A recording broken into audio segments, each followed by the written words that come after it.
In the 1980s, Washington's legislators, local officials, and citizens became concerned about the rapid rate of growth and its effects.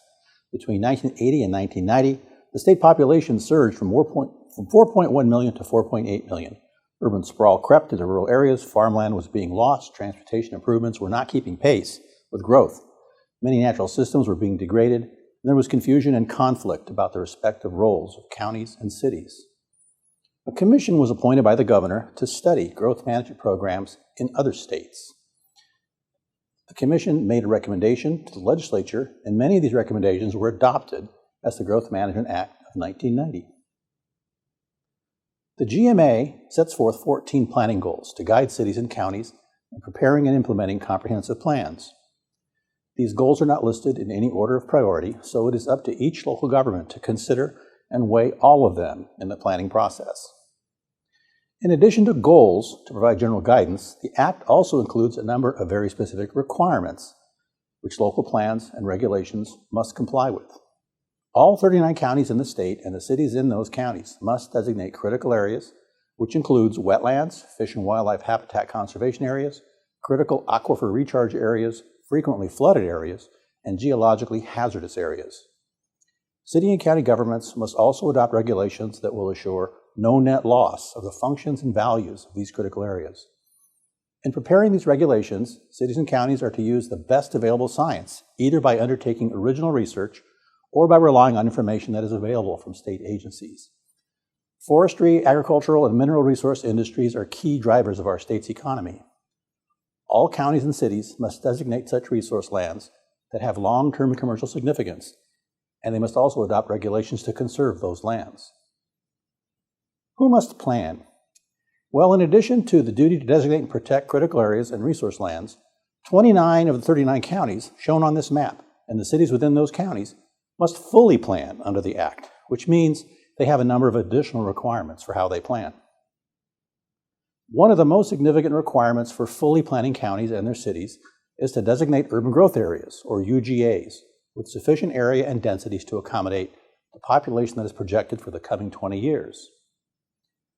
This map illustrates that at the countywide scale, all land that is not designated as urban or natural resource land is rural land. These are the three basic and mutually exclusive types of land in fully planning counties. The extent and shape of the UGA and many other regional decisions are made by the county after collaboration with its cities in development of what are called Countywide Planning Policies, or CPPs. This regional policy framework ensures that city and county comprehensive plans are mutually consistent and that they work together to manage growth in a number of ways. In addition to being a mechanism for the county to designate urban growth areas, some counties have also used the CPPs to explicitly assign future annexation areas to adjacent cities. CPPs are also used to allocate 20-year population targets to each city to then include in their respective comprehensive plans. Some counties have chosen to also allocate employment targets to cities. The GMA requires that CPPs be adopted addressing the siting of public facilities of a countywide or statewide nature. These CPPs must also address the need for affordable housing and its distribution across the county. CPPs may also be adopted to address other issues that are regionally important. More than one contiguous county may choose to adopt multi-county planning policies, or MPPs. In the Central Puget Sound region, 4 counties and 82 cities have adopted Vision 2040, the Regional Growth Management and Economic Development Strategy. Vision 2040 constitutes MPPs for this region and addresses many topics, including climate change, high-capacity transit, regional growth centers, and the long-term metropolitan urban growth boundary. Each fully planning county and its cities must adopt a comprehensive plan with at least 5 required chapters, referred to in GMA language as elements. The land use element includes a future land use map.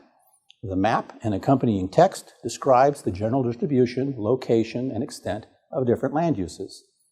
This element describes population densities, building intensities, and estimates of future population growth, and it should also include policies for the protection of the quality of groundwater, management of stormwater runoff, and actions that are needed to mitigate pollution of waters of the state, including Puget Sound.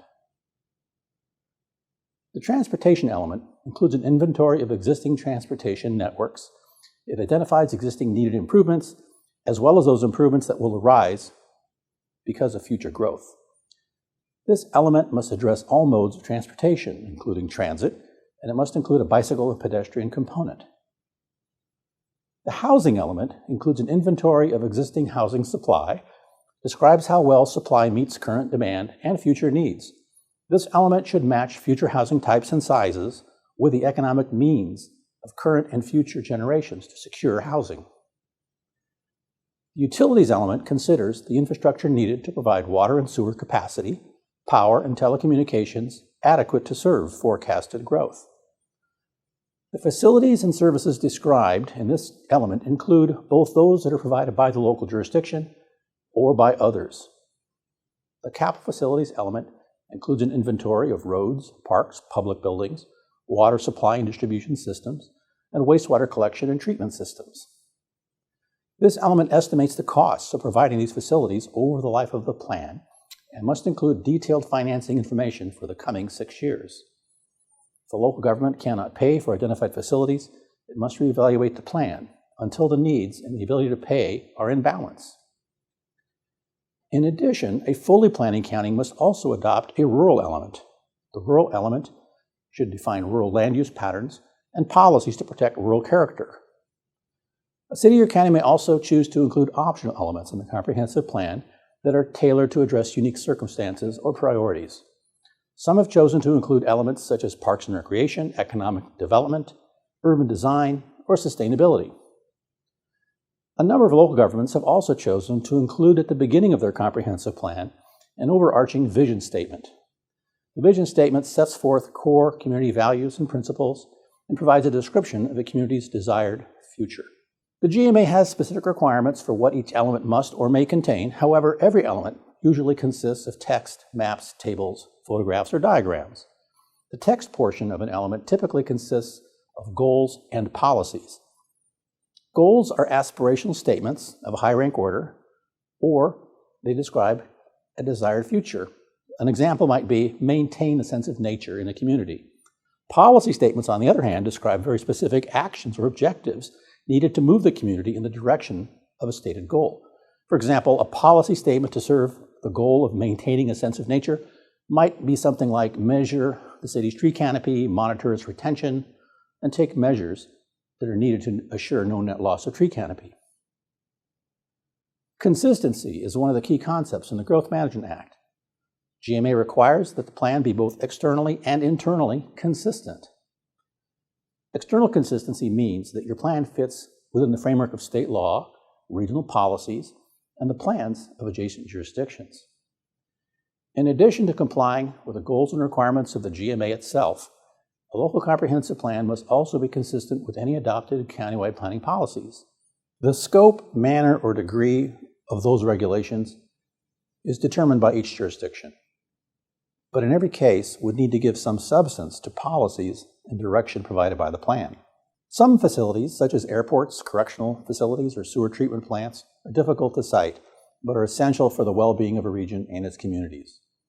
The GMA has established that such essential public facilities, or EPFs, cannot be precluded by comprehensive plans or regulations. Local governments must adopt processes to review EPFs. They may impose reasonable permit conditions on EPFs, provided that such processes or such conditions do not operate to effectively preclude siting or expansion of an EPF. The Department of Commerce is the state agency designated to assist communities planning under the Growth Management Act. The Growth Management Services Unit of the Department of Commerce provides assistance on the technical and procedural aspects of the GMA and coordinates this planning short course. The Department of Commerce is the state agency designated to assist communities to plan under the Growth Management Act. The Growth Management Services Unit of the Department of Commerce provides assistance on the technical and procedural aspects of the GMA.